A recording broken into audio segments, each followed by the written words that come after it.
संविधान सभा के अध्यक्ष थे डॉक्टर अंबेडकर, एओ ह्यूम या राजेंद्र प्रसाद। जी हाँ दोस्तों, कौन थे भारतीय संविधान सभा के अध्यक्ष, ये आपको बताना है। तो भारतीय संविधान सभा के अध्यक्ष जो थे दोस्तों वो डॉक्टर राजेंद्र प्रसाद थे। जी हाँ। हेलो दोस्तों नमस्कार, स्वागत है आप सभी का एक और नए वीडियो में। तो लीजिए, ये आ चुका है आपकी अर्धवार्षिक परीक्षा पेपर 2021-22 कक्षा 11वीं राजनीति विज्ञान विषय का। जी हाँ दोस्तों, वीडियो को देखिएगा आखिरी समय तक, जिससे कि आपको पूरा प्रश्न पत्र एक ही बार में समझ में आ सके। तो चलिए सबसे पहले पेपर शुरू करें उससे पहले एक आप सबसे रिक्वेस्ट है कि आपने अगर अभी तक हमारे चैनल को सब्सक्राइब नहीं किया है तो प्लीज़ यार चैनल को सब्सक्राइब जरूर कर ले, क्योंकि हम भी आप लोगों के लिए काफ़ी मेहनत कर वीडियो बनाते हैं। इसलिए प्लीज़ यार आप सबसे रिक्वेस्ट है मेरी कि प्लीज़ चैनल सब्सक्राइब जरूर कर ले, जिससे कि आप सबको हमारे द्वारा अपलोड होने वाले वीडियो बराबर मिलते रहे। तो चलिए बिना किसी देर के इस वीडियो को शुरू करते हैं और देखते हैं कि आपकी अर्धवार्षिक परीक्षा पेपर 2021-22 कक्षा 11वीं राजनीति विज्ञान विषय का किस प्रकार का आने वाला है। जी हाँ दोस्तों, तो चलिए शुरू करते हैं। तो सबसे पहले आप सबसे रिक्वेस्ट है कि प्लीज़ वीडियो को अंतिम समय तक जरूर देखिएगा, जिससे कि आपको पूरा प्रश्न पत्र एक ही बार में समझ में आ सके। अगर आप वीडियो को मिस करोगे दोस्तों तो आप ये समझिए कि काफ़ी चीज़ों को मिस कर जाओगे। इसलिए मेरी आप सबसे गुजारिश है, रिक्वेस्ट है कि इसमें से 100% प्रश्न IMP है, जो कि आपकी परीक्षाओं में आने वाले हैं। जी हाँ दोस्तों, 100% प्रश्न एक्यूरेट इसी प्रकार की आपकी परीक्षाओं में आएंगे। तो इसलिए प्लीज़ आप सबसे रिक्वेस्ट है कि प्लीज़ चैनल को सब्सक्राइब जरूर कर लीजिएगा। तो चलिए शुरू करते हैं। तो सबसे पहले आप यहाँ पर देख सकते हो, स्पष्ट लिखा है अर्धवार्षिक परीक्षा पेपर 2021-22 कक्षा 11वीं राजनीति विज्ञान विषय का। जी हाँ दोस्तों, आप इसको पढ़ और समझ सकते हो। यहाँ पर देखिए तो आप देख सकते हो 80 अंक का आपका पूर्णांक होगा और समय मिलेगा दोस्तों 3 घंटे का। जी हाँ दोस्तों, 3 घंटे का समय आपको दिया जाएगा। तो चलिए शुरू करते हैं, 1 बाई 1 सारी चीज़ें मैं आपको हल सहित बताने वाला हूँ। जी हाँ दोस्तों, वीडियो को अंतिम समय तक जरूर देखिएगा, जिससे कि आपको पूरा समझ में आ सके। तो जी दोस्तों, ये रहा आपका पहला प्रश्न। जी हाँ दोस्तों, आप देख सकते हो पहला प्रश्न ये रहा, सही विकल्प का चयन कीजिए। जी हाँ दोस्तों, पहला क्वेश्चन है आपका, सही विकल्प का चयन कीजिए। भारतीय संविधान सभा के अध्यक्ष थे डॉक्टर अंबेडकर, एओ ह्यूम या राजेंद्र प्रसाद। जी हाँ दोस्तों, कौन थे भारतीय संविधान सभा के अध्यक्ष, ये आपको बताना है। तो भारतीय संविधान सभा के अध्यक्ष जो थे दोस्तों वो डॉक्टर राजेंद्र प्रसाद थे। जी हाँ दोस्तों, डॉक्टर राजेंद्र प्रसाद संविधान सभा के अध्यक्ष थे। आप इसके ऊपर ध्यान दीजिएगा। जी हाँ दोस्तों, चलिए आगे बढ़ते हैं इसी क्रम में। तो अगला प्रश्न देख लेते हैं।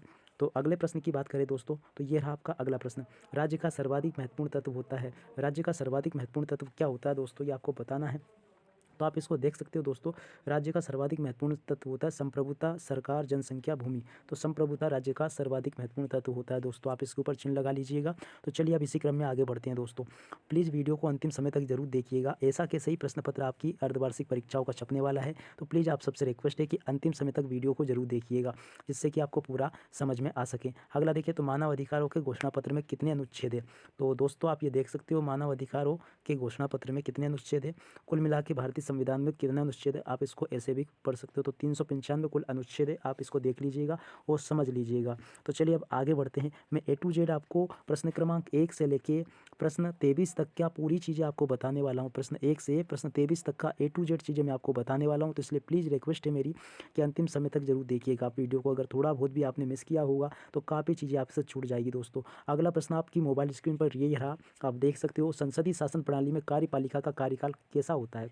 तो दोस्तों कैसा होता है संसदीय शासन प्रणाली में कार्यपालिका का कार्यकाल कैसा होता है दोस्तों। तो इसमें राइट आ जाएगा अपना निश्चित होता है दोस्तों, आप इसके ऊपर चिन्ह लगा लीजिएगा। तो 4 ऑब्जेक्टिव आपके हो चुके हैं।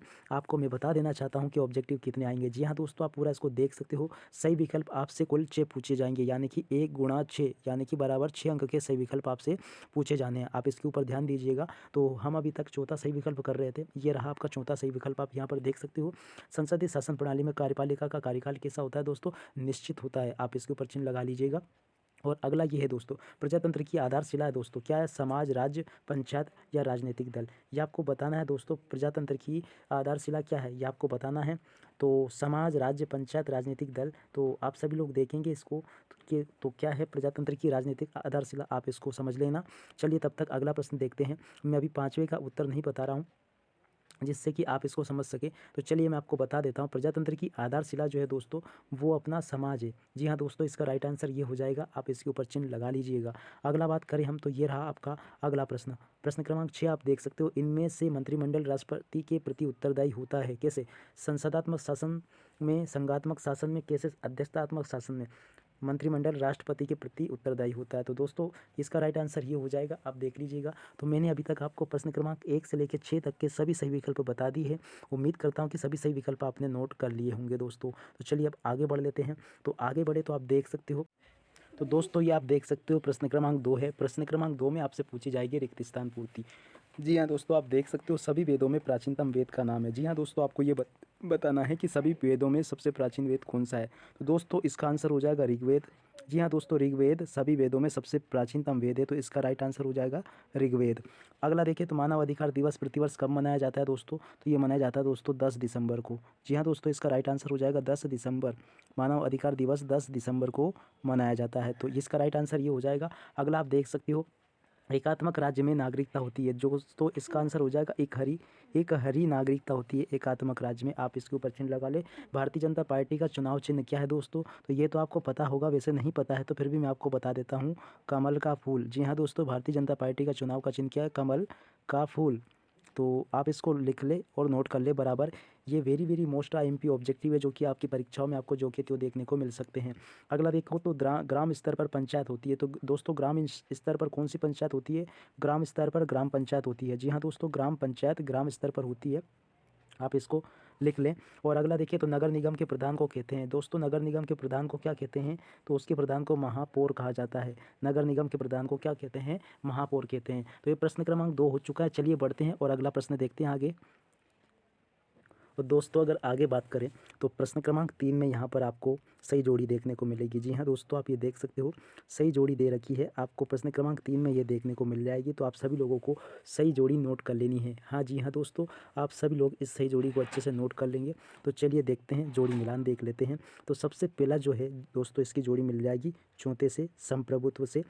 और आधुनिक काल दूसरे नंबर की जोड़ी अपनी फर्स्ट वाले से मिल जाएगी दोस्तों 16वीं शताब्दी से। तो आप इसकी जोड़ी इससे मिला ले। एक दलीय प्रणाली, जी हाँ दोस्तों, तीसरे की जोड़ी मिल जाएगी दूसरे से। आप इसकी जोड़ी इससे मिला ले। मत देने का अधिकार, जी हाँ दोस्तों, मत देने का अधिकार क्या है दोस्तों? तो ये आपको बताना है। तो एक इसमें से कटा हुआ है, नीचे रह चुका है एक, तो पूरा हम लेने की कोशिश करते हैं। तो चलिए अब देखते हैं। मैंने सोचा इसमें 5 था, जबकि इसमें जोड़ी में 6 पूछा जाएगा। तो आप यहाँ पर देख सकते हो, पहले वाले की जोड़ी यहाँ पर मिल जाएगी अपनी इससे, और दूसरे वाले की मिल जाएगी फर्स्ट वाले से। आप इसका इससे लगा ले। एक दलीय प्रणाली, एक दलीय प्रणाली कहाँ पर है दोस्तों? रूस में है। मत देने का अधिकार दोस्तों, मत देने का अधिकार क्या है दोस्तों? तो इसकी जोड़ी मिल जाएगी राजनीतिक अधिकार। और जिला पंचायत अध्यक्ष का कार्यकाल कितना होता है दोस्तों? तो ये 5 साल का होता है। इसकी जोड़ी इससे मिला ले।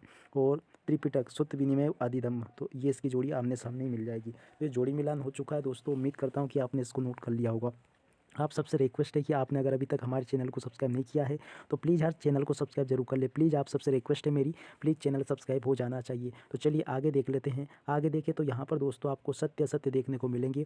आप यहाँ पर देख पढ़ो समझ सकते हो। सत्य असत्य दोस्तों आपके 6 अंक के आने वाले हैं। कितने अंक के? 6 अंक के। तो आप बराबर इनको नोट करते चले। मैं आपको बताऊँगा कि कौन सा सत्य है और कौन सा असत्य है। जी हाँ दोस्तों, पहला देखें तो आप देख सकते हो, लिबर्टी शब्द लैटिन भाषा के लिबर शब्द से बना है। जी हाँ दोस्तों, ये पूरी तरीके से सत्य। आप इसके ऊपर सत्य के ऊपर चिन्ह लगा लीजिएगा। अगला देखें तो आप देख सकते हो, समाज सुधार राज्य का अनिवार्य कार्य है। जी दोस्तों, तो ये तो अनिवार्य कार्य नहीं है।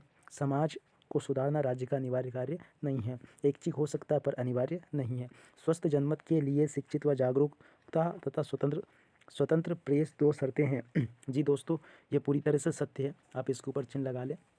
और इसके अलावा अगर चौथा प्रश्न देखिए दोस्तों, तो चौथा प्रश्न ये रहा। आप देख सकते हो यहाँ पर चौथे प्रश्न की बात करें तो आप यहाँ पर देखिएगा, मध्यकालीन भारतीय राजनीतिक चिंतन का समय काल 1757 ईस्वी तक माना जाता है। दोस्तों आप इसको देखिए और नोट कर लेंगे फटाफट। तो ये भी पूरी तरह से सत्य। आप इसके ऊपर राइट का आंसर लगा लें। अगला देखिए तो आप देख सकते हो, 74वें संविधान संशोधन द्वारा नगरीय स्थानीय शासन को संवैधानिक मान्यता प्रदान की गई है। दोस्तों ये भी पूरी तरह से सत्य। आप इसके ऊपर राइट का चिन्ह लगा लें। तो ये सारी चीज़ें हो चुकी हैं। अब देखते हैं हम प्रश्न क्रमांक 6 इसी का। तो आप ये देख सकते हो, ये रहा आपका प्रश्न क्रमांक 6। वे मत वास्तव में लोक मत है जो जन कल्याण की भावना से प्रेरित होता है। जी दोस्तों, ये भी पूरी तरीके से सत्य है।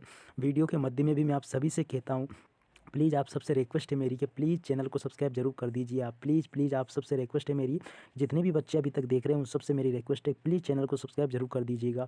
तो ये सारी चीज़ें हो चुकी हैं। अब आगे देखते हैं। तो यहाँ पर आप देख सकते हो, यहाँ पर आप देख सकते हो दोस्तों यहाँ पर एक शब्द या एक वाक्य में उत्तर देने को कहा जाएगा दोस्तों। तो आप सभी लोगों को एक शब्द या एक वाक्य में उत्तर तैयार करने हैं। तो चलिए शुरू करते हैं। सबसे पहले देखिए पहला वाला उत्तर तो आप यहाँ पर देख समझ सकते हो दोस्तों। पहला दिया गया है यहाँ पर एक शब्द या एक वाक्य में उत्तर आपको यहाँ पर तैयार कर लेना है। तो पहला दिया गया स्वतंत्रता अति शासन का विलोम है, किसने कहा है दोस्तों? ये आपको बताना है कि स्वतंत्रता अति शासन का विलोम होता है, ये किसने कहा था? तो दोस्तों ये सीले ने कहा था, सीले महोदय ने। तो आप इसका चिन्ह लगा ले, स्वतंत्रता अति शासन का विलोम होता है, ये किसने कहा था? सीले ने। तो आप इसके ऊपर चिन्ह लगा ले। अब इसी क्रम में दूसरा दिया गया दोस्तों, यहीं पर दूसरा आप देख सकते हो, संविधान वह है जो सर्वोच्च शासन के ढांचे का क्या है स्वरूप निश्चित करे, विचारक का नाम लिखिए। तो ये किसने कहा था दोस्तों? इस विचारक का नाम आपको देना है। तो दोस्तों ये किया था ऑस्टिन ने। ऑस्टिन इसका राइट आंसर हो जाएगा, ऑस्टिन। जी हाँ दोस्तों, आप इसमें लिख लें ऑस्टिन।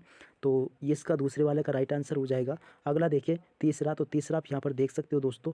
तीसरा प्रश्न दिया गया है, इनको लोकतंत्र की नर्सरी या प्राइमरी पाठशाला कहा गया है, किसको कहा गया है दोस्तों? तो ये स्थानीय स्वशासन संस्थाओं को। इसका राइट आंसर हो जाएगा स्थानीय स्वशासन संस्थाओं को। स्थानीय स्वशासन संस्थाओं को क्या कहा गया है? स्थानीय स्वशासन संस्थाओं को दोस्तों क्या कहा गया है? इनको कहा गया है नर्सरी की पाठशाला। तो आप इसको नोट कर लेंगे। अगला देखिए, तो किस प्रकार का कार्यकाल अनिश्चित होता है? दोस्तों आपको ये बताना है कि किस प्रकार का कार्यकाल अनिश्चित होता है। तो दोस्तों यहाँ पर अगर देखें तो संसदीय कार्यकाल अनिश्चित होता है, इसका राइट आंसर हो जाएगा संसदीय। तो संसदीय कार्यकाल अनिश्चित होता है, आप इसके ऊपर चिन्ह लगा लेंगे।